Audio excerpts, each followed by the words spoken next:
Je vais vous parler des troubles du comportement de la personne âgée dépendante et du shiatsu. J'ai travaillé pendant 5 ans en parallèle de mon activité en cabinet dans un EHPAD à raison d'une journée par semaine. Et j'ai eu la chance de travailler vraiment en collaboration avec la médecin coordonnateur de l'époque, qui était vraiment très intéressé par le shiatsu et qui voulait savoir si le shiatsu pouvait avoir des effets bénéfiques sur les résidents d'un EHPAD. Donc on a vraiment beaucoup travaillé sur le sujet toutes les deux. Rassurez-vous, vous en aurez que pour 15 minutes. Moi, j'en ai eu pour des heures et des jours avec elle. C'était très fastidieux parce qu'elle était extrêmement rigoureuse, voire rigoriste, et c'était parfois très contraignant. Cela dit, je pense que effectivement le travail qu'elle m'a permis de faire est un travail qui est absolument indispensable dans l'optique d'une reconnaissance du shiatsu sur notamment les EHPAD, enfin les PAD, les personnes âgées dépendantes, mais cette méthodologie, parce que je vais vraiment insister sur la méthodologie, et je dirais qu'à la limite, les résultats, c'est pas le principal aujourd'hui. Les méthodes ou les pratiques de shiatsu ne sont pas non plus l'objet principal de ce que je vais vous présenter. Ce qui est important pour moi aujourd'hui, c'est de vous parler de méthodologie. Si chacun ou chacune dans son coin, on travaille sur des PAD, on travaille sur des autistes, on travaille sur des gens qui sont en traitement de chimio, de radio, etc., ou sur d'autres pathologies, mais qu'on n'a pas une méthodologie, ça ne sert à rien, sauf à faire du bien momentanément à quelqu'un, mais ça n'apportera rien au monde du shiatsu et ça ne nous apportera certainement absolument rien en termes de reconnaissance. Or, si on veut être reconnu, il faut qu'on s'appuie sur des méthodologies qui soient, je dirais, dirigées ou en tout cas données par des médecins, notamment, parce que là, il y a une véritable reconnaissance sur le plan médical et scientifique. Alors, pourquoi les EHPAD et pourquoi ce travail? Parce qu'effectivement, dans un EHPAD, vous avez des gens, on va en parler tout à l'heure, qui vont avoir des comportements très délétères pour tout le monde, aussi bien pour les autres résidents que pour les aidants, que pour le personnel, à quelque niveau que ce soit d'un EHPAD. Mise en danger d'autrui, pénibilité, enfin je veux dire, c'est des gens qui sont effectivement parfois très difficiles à supporter. L'objectif, donc, quand on a commencé à travailler sur les séances de shiatsu, était triple. D'abord, c'était évaluer les effets du shiatsu sur les troubles du comportement des PAD. Ensuite, c'était observer plus spécifiquement ces séances et les résultats sur les 3 grands groupes de la sénilité, on va dire, les troubles mentaux, les troubles mentaux, donc les troubles cognitifs qui ont été bien largement abordés tout à l'heure, les troubles moteurs et les troubles psychique, pour ne pas dire psychiatrique. Et le troisième point, le troisième objectif, était d'évaluer la place du shiatsu dans le cadre d'une approche complémentaire et ou non médicamenteuse des troubles du comportement de la personne âgée dépendante.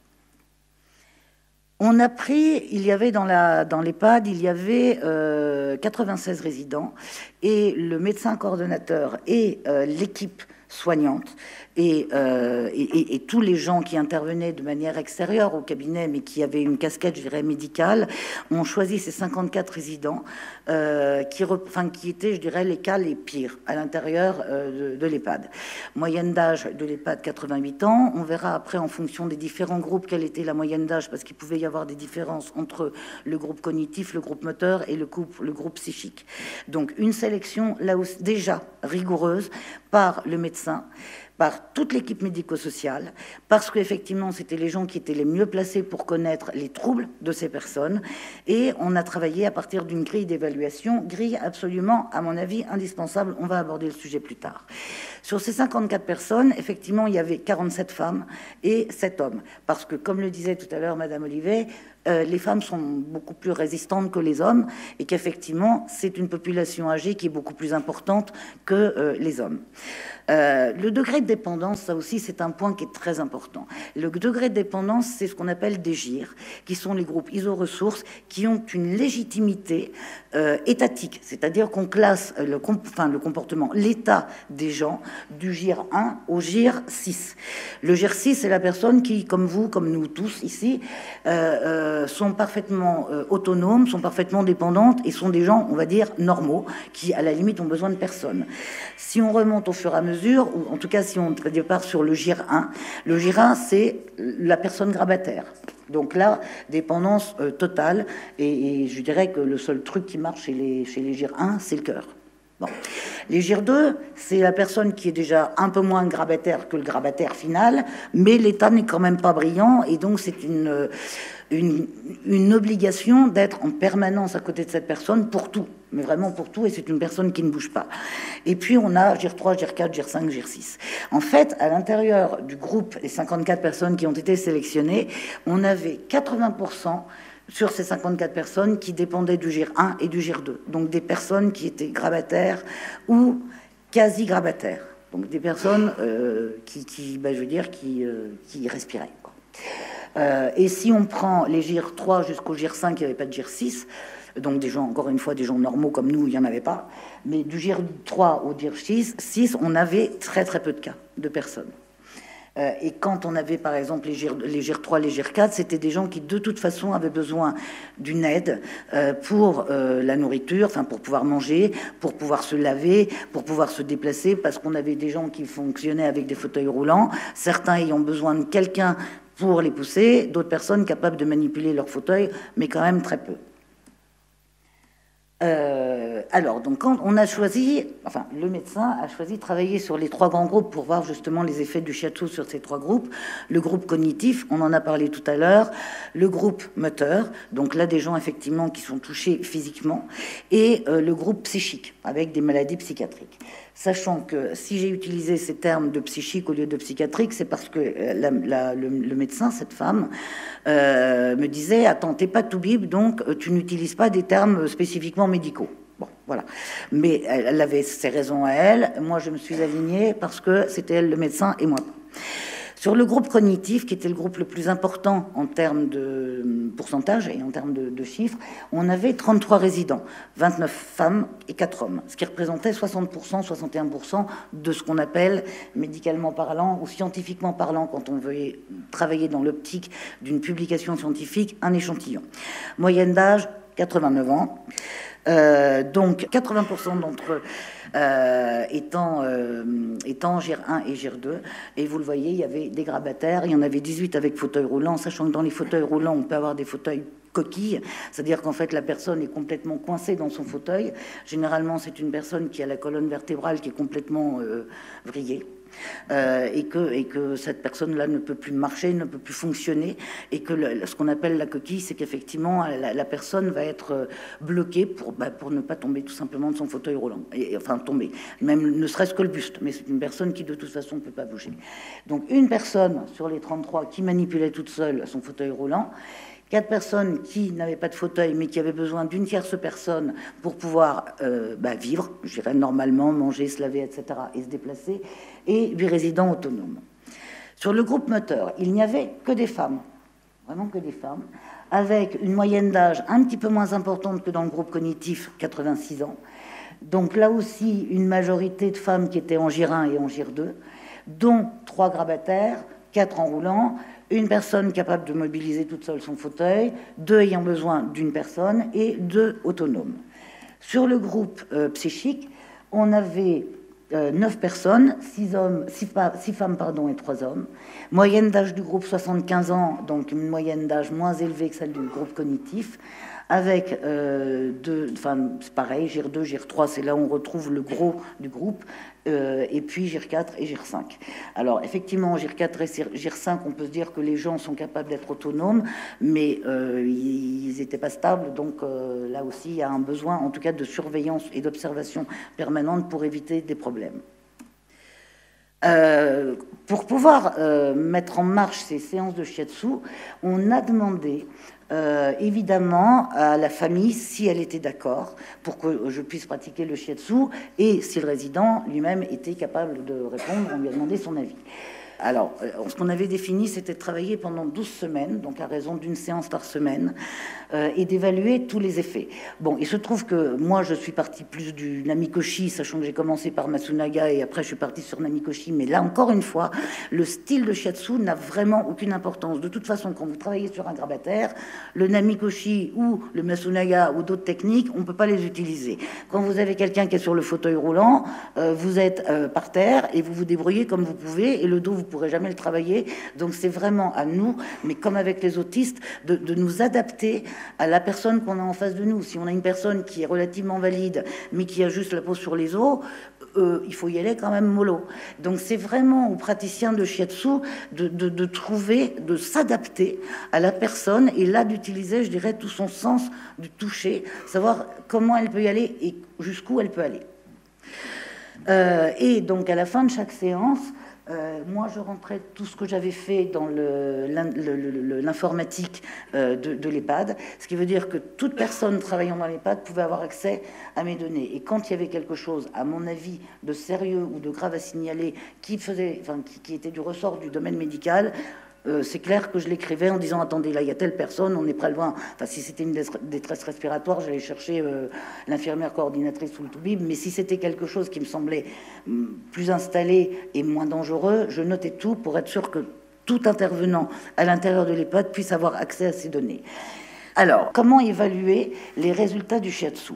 On est parti avec la médecin d'une grille qui est une grille internationale et qui est reconnue internationalement par le NPI. Alors, en français, c'est l'inventaire neuropsychiatrique. C'est une grille qui a été mise au point par un Américain, qui a été validée en France depuis 1998, qui au départ était fait juste pour le corps médical, pour pouvoir permettre de diagnostiquer le type de maladie des gens atteints, et qui a été adapté, cette grille, après, pour les aides-soignants. Et c'est ce qu'on appelle la grille NPIES, qui est une grille, encore une fois, qui est reconnue internationalement. Et c'est pour ça que j'insiste sur la méthodologie. Tout à l'heure, Madame Olivet parlait de la stratégie. Moi, je dis qu'avant la stratégie, il faut déjà qu'on parle de méthodologie. Parce que si on veut arriver effectivement à avoir une place reconnue, on ne peut pas y aller sans avoir une méthodologie. Et encore une fois, une méthodologie reconnue. Donc qu'on ait un cas, qu'on en ait 10, qu'on décide de travailler en EHPAD, ou encore une fois sur n'importe quel type de pathologie. Tout à l'heure, j'ai vu la grille sur l'autisme, la grille simplifiée. Eh ben, il faut si on travaille sur des autistes, il faut vraiment travailler à partir de cette grille et pas sur la grille simplifiée, sur la grille entière pour pouvoir vraiment mesurer les résultats et pour pouvoir, encore une fois, qu'on ait 3 autistes, moi j'en ai aussi, et il y a probablement des gens ici qui ont des autistes entre les mains, qu'on puisse tous, à un moment, conglomérer nos résultats, mais qu'on soit tous sur la même grille pour pouvoir effectivement présenter un travail global, même si c'est des petites unités. Mais on part j'allais dire, de grains de sable pour arriver à fonder un mur. Voilà. Alors, cette grille, on l'a un petit peu améliorée et transformée avec le médecin parce que on est passé, encore une fois, ça c'était sa volonté, de certains termes qui étaient du ressort du médical pour passer à des termes, je dirais, plus communs. Donc, on a réécrit le syndrome de la dépression, on est passé à la tristesse, de l'apathie, on est passé au repli sur soi, des gestes obsessionnels, on est passé aux gestes répétitifs, et de la dysphorie, on a traduit ça par les troubles de l'humeur. On a, dans la grille NPI au départ, l'item agressivité. Nous, on a décomposé cet item d'agressivité en 2 items d'agressivité, agressivité verbale et agressivité physique. Parce que chez certains résidents, on a de l'agressivité verbale et de l'agressivité physique. Et on a décomposé ces 2 items, agressivité verbale et agressivité physique, en auto-agressivité et en hétéro-agressivité. Parce qu'effectivement, il y a des gens qui peuvent agresser, mais qui peuvent aussi agresser les autres. Alors ça peut être l'un ou l'autre ou les deux, et c'est exactement la même chose pour le côté de l'agressivité physique, enfin verbale. Donc on a décomposé cet item. L'item hallucination, on l'a regroupé à l'item délire, parce que c'est un peu le même domaine. Et on a rajouté l'item déambulation fugue, qui ne faisait pas partie de la grille NPI au départ, mais il y a certains résidents qu'on voit errer en permanence à tel point qu'ils ne vont pas manger parce qu'ils sont incapables de s'asseoir. Donc c'est des gens qui sont très maigres et on les voit dans un sens, dans l'autre, enfin ils nous font tout en long, en large, en travers. Et puis il y en a certains, dès que la porte est ouverte, eh ben, on va les retrouver dehors si on les retrouve rapidement. Voilà. On a distribué, donc vous allez voir la grille, les items. Alors ça encore, c'est du reconnu internationalement, c'est-à-dire qu'on a ce qu'on appelle les troubles du comportement productif. Les troubles du comportement productif, c'est des troubles producteurs de gêne pour tout le monde. C'est-à-dire que quelqu'un qui crie, ça gêne tout le monde. Quelqu'un qui va vous cogner, c'est pas très agréable. Donc ça gêne. Voilà, c'est ça ce qu'on appelle les troubles productifs, c'est-à-dire des troubles qui vont avoir un effet sur l'entourage, quel que soit l'entourage. On a des troubles du comportement dits non productifs parce qu'effectivement ceux-là ne vont pas gêner les autres, mais juste le résident, la tristesse, l'angoisse, le repli sur soi, les troubles de l'humeur. Et on a des troubles végétatifs, le sommeil et l'appétit. Et on a rajouté avec le médecin un module qui s'appelle l'expression de la parole, parce qu'on s'est rendu compte relativement rapidement, après que j'ai commencé les séances de shiatsu, que en fait, il y avait des gens qui ne parlaient plus du tout, qui ont retrouvé la parole. Et tout à l'heure, Catherine Olivet, non, c'était voilà, Christine, parlait de la perte de la mémoire et de la perte de la parole. Et en fait, nous, on s'est rendu compte que la mémoire refonctionnait, même en partie ou de manière très ponctuelle, parce que les gens étaient capables d'exprimer des choses. Et il y a des gens, effectivement, qui sont passés de l'aphasie à redire des choses. Alors, pour certaines personnes, c'était une mémoire, je dirais, ancienne. Il y avait des vieux souvenirs, mais qui dataient, qui réapparaissaient. Et pour d'autres personnes, on était plus dans de la mémoire immédiate. Mais c'est quand même génial de se rendre compte que, simplement en pratiquant le shiatsu, il y a tout d'un coup, paf, quelqu'un qui parlait plus depuis des mois et qui va commencer à reformuler et à nouveau entrer en contact, même si c'est quand on parle de mémoire ancienne, il y a des trucs qui sont complètement dépassés. Les gens peuvent avoir l'impression de l'avoir vécu hier ou le matin même, mais c'est pas grave, ça y est, c'est comme une vie qui revient en fait. Et on a effectivement noté d'autres effets, on verra ça à la fin, et ça c'était pas seulement par moi bien évidemment, parce que moi je peux dire des choses, mais c'est pas moi qui reste à l'EHPAD une fois, enfin qui reste à l'EHPAD une fois que j'avais terminé mon travail, donc c'était des effets bénéfiques qui étaient notés encore une fois par tout le personnel de l'EHPAD, mais aussi par des intervenants extérieurs du domaine paramédical. Ça, vous allez voir le tableau. Donc voilà, ça, c'est le tableau qu'on a utilisé. Alors effectivement, moi, ça, c'était en fait sur 2 feuilles. Mais là, vous avez tous les troubles productifs. Donc de l'agitation à la déambulation. On est parti du degré majeur à l'absence. Et au fur et à mesure des 12 semaines, on notait avec des réunions très régulières, pendant les réunions de transmission, en fait, avec le médecin et toute l'équipe, on notait, moi je ramassais finalement, je récoltais ce que disait le personnel. Et en fait, on va voir qu'effectivement, il y a des gens qui étaient atteints au départ d'un degré majeur et qui pouvaient arriver à un degré absence. Il y a des gens sur lesquels c'était moins net, on passait du majeur au moyen, mais il y a quand même, dans quasiment tous les cas, il y a eu des évolutions. On a fait exactement la même chose pour les troubles du comportement productif, donc toujours sur la 12 semaines, avec nos 4 degrés de majeur à absence. La même chose sur les troubles végétatifs, et évidemment la même chose pour l'expression de la mémoire. Et ce que moi je mettais en tête de chaque résident, mais ça évidemment je le faisais avec le médecin, c'était, voilà, on était par exemple dans le groupe M, on avait Madame Annette qui était dans telle chambre, on notait son âge, et voilà, on avait le tableau clinique, ça c'était le médecin qui l'écrivait parfois en essayant d'être dans un langage plus courant que simplement médical, la dépendance physique et les troubles dominants. Et on a fait ça pour les 54 résidents avant de pouvoir entamer vraiment la grille d'évaluation. Donc, l'évaluation et le recueil des données étaient de l'ordre pluridisciplinaire, c'est-à-dire que c'est ce que je vous ai dit, donc je vais aller très vite. On a utilisé, entre guillemets, tous les gens qui pouvaient dire, voilà, il y a eu tel changement, telle amélioration, il n'y a jamais eu d'aggravation. Mais on a essayé de recueillir toutes les données par tous les gens qui étaient en contact direct, indirect avec cette population. Alors, donc on vous l'a vu tout à l'heure, on avait les 54 résidents, dont 33 qui étaient du groupe cognitif, 12 qui étaient du groupe moteur et 9 qui étaient du groupe psychique. Vous avez en gris, ça c'est sur le groupe des 54 personnes, les 54 personnes. Vous avez en jaune le nombre de personnes qui étaient touchées par le trouble, là on est dans les troubles productifs, et vous voyez que on a 25-26 personnes qui sont touchées par les hallucinations, 26 par les gestes répétitifs. Alors les gestes répétitifs peuvent aussi être très gênants, parce qu'il y a des gestes qui sont aussi parfois bruyants, hein.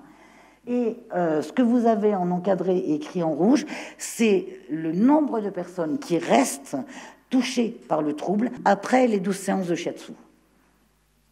Donc on a fait ça pour tous les groupes et pour chaque groupe de troubles, les troubles productifs, les troubles non productifs, les troubles végétatifs et l'expression de la parole.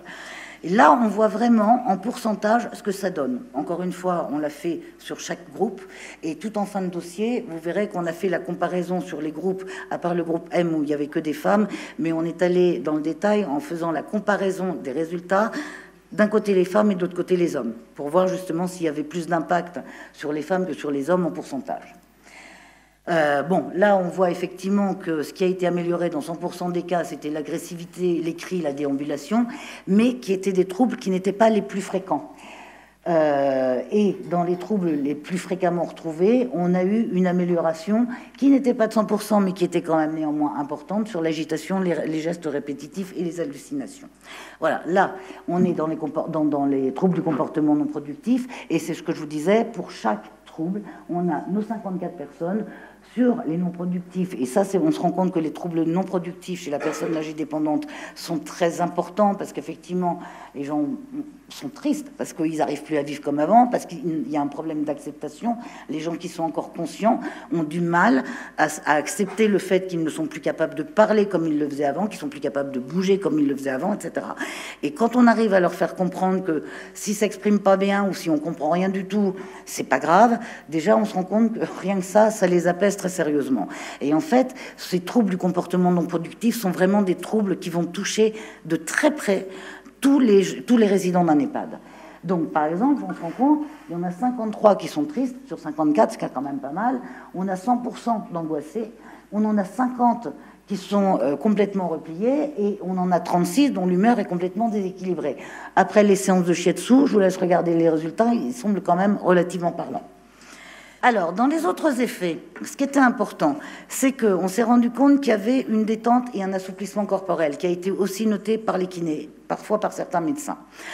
On s'est rendu compte qu'il y avait des gens qui aidaient les autres, ce qu'ils ne faisaient pas avant. Moi, j'ai vraiment vu des gens qui étaient valides et qui se sont mis à pousser les fauteuils roulants de quelqu'un qui peinait. Et on s'est rendu compte que là, il y avait une volonté de communiquer et d'aider.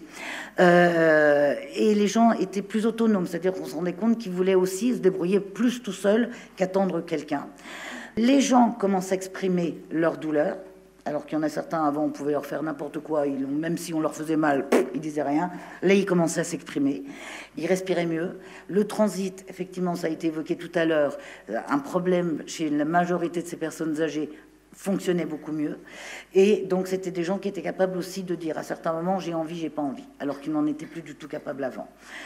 Ils commençaient à discuter. Il y en a beaucoup qui sont allés aux ateliers pour participer aux ateliers, ce qu'ils ne faisaient pas. Il y en a plusieurs qui m'ont dit que ça leur faisait du bien. Et j'en ai vu certains qui essayaient de reproduire sur moi ce que je leur faisais. Ça, c'est génial. C'est génial. Les autistes aussi. J'ai des cas d'autistes aussi, c'est super. Et il y a quelques médecins qui ont effectivement baissé la quantité de médicaments en fonction des résultats, notamment sur tout ce qui était anxiété. Donc, dans tous les cas, une diminution de l'intensité des troubles. Dans tous les cas, une amélioration de la symptomatologie. Il n'y a jamais eu d'aggravation.